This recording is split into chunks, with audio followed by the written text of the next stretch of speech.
performance. Hormaz is tracking them for us. Hormaz, a big up move is what we've seen in the PSU stocks in the past, but surreptitiously over the last month or so, these stocks have come off.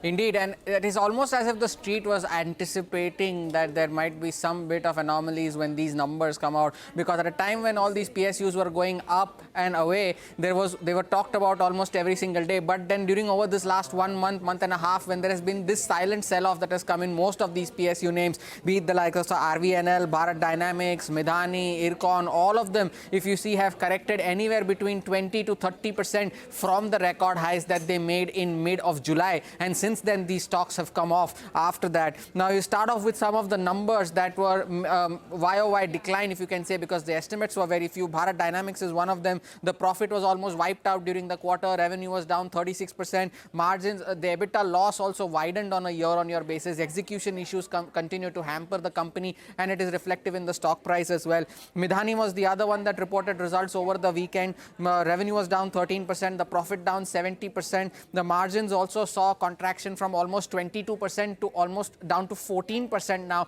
at the end of this quarter, and that was another disappointing result. And that's kind of started off last week when these railway PSU started reporting numbers, be it RVNL or IRCON. Even RVNL saw revenue declining almost 30%, profit was down 35%, margins were down to just 4.5% at the end of the quarter, and that stock has seen a surge of almost 300% this year, almost 200 to 300% this year itself.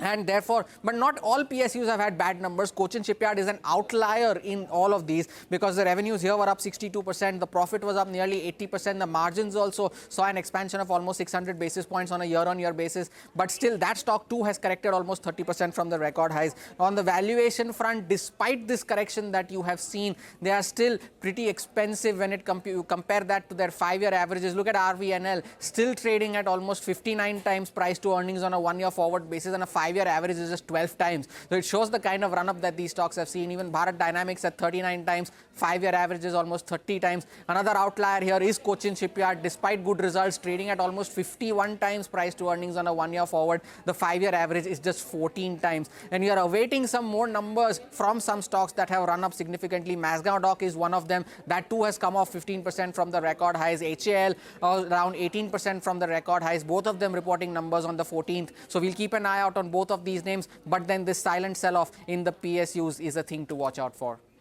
Absolutely. Point taken, Hormuz. There is definitely some shaving off of interest which has come in on a couple of these PSUs. But just